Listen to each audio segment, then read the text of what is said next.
প্রধানমন্ত্রী তারেক রহমানকে নিয়ে ফেসবুকে আপত্তিকর পোস্ট দেওয়ার অভিযোগে দায়ের হওয়া সাইবার সুরক্ষা আইনের মামলায় গ্রেপ্তার হয়েছেন অব্যাহতি পাওয়া এনসিপি নেতা গাজী সালাউদ্দিন তানভীর। রাজধানী ঢাকা থেকে গ্রেপ্তারের পর তাকে বগুড়ার আদালতে হাজির করা হলে কারাগারে পাঠানোর নির্দেশ দেন আদালত।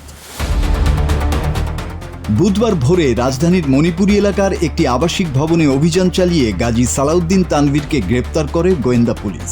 পরে কড়া নিরাপত্তার মধ্য দিয়ে তাকে বগুড়া চিফ জুডিশিয়াল ম্যাজিস্ট্রেট আদালতে নেওয়া হয়। বেলা 11:30টার দিকে সদর আমলি আদালতের বিচারক ও সিনিয়র জুডিশিয়াল ম্যাজিস্ট্রেট মেহেদী হাসানের আদালতে হাজির করা হলে বিচারক তাকে কারাগারে পাঠানোর নির্দেশ দেন।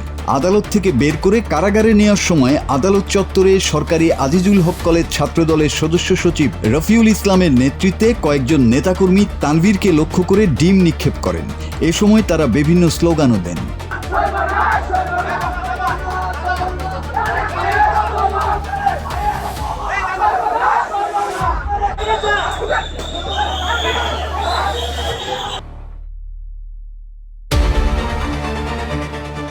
মামলার এজাহার অনুযায়ী গত 29শে জুলাই গাজী সালাউদ্দিন তানভীর তার ফেসবুক আইডি থেকে প্রধানমন্ত্রী তারেক রহমানকে নিয়ে একটি পোস্ট দেন।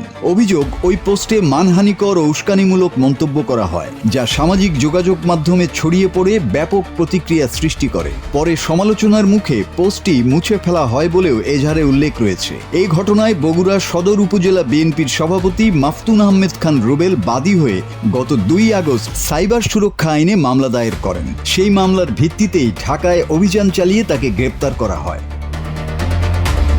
উল্লেখ্য, এর আগে 2025 সালের 21শে এপ্রিল সচিবালয়ে ঢুকে ডিসি নিয়োগে অনিয়ম ও হস্তক্ষেপের চেষ্টা এবং জাতীয় শিক্ষাক্রম ও পাঠ্যপুস্তক বোর্ডের পাঠ্যবই ছাপার কাগজ সংক্রান্ত 400 কোটি টাকা কমিশন বাণিজ্যের অভিযোগ ওঠার পর তাকে প্রথমবার দল থেকে সাময়িক অব্যাহতি দেওয়া হয়েছিল।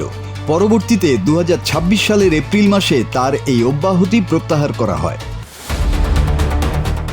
ফেসবুক পোস্টকে কেন্দ্র করে শুরু হওয়া বিতর্ক শেষ পর্যন্ত গড়িয়েছে আদালত ও কারাগার পর্যন্ত। মামলার পরবর্তী আইনি প্রক্রিয়ার দিকে এখন নজর সংশ্লিষ্টদের। Desk report, Bangla TV.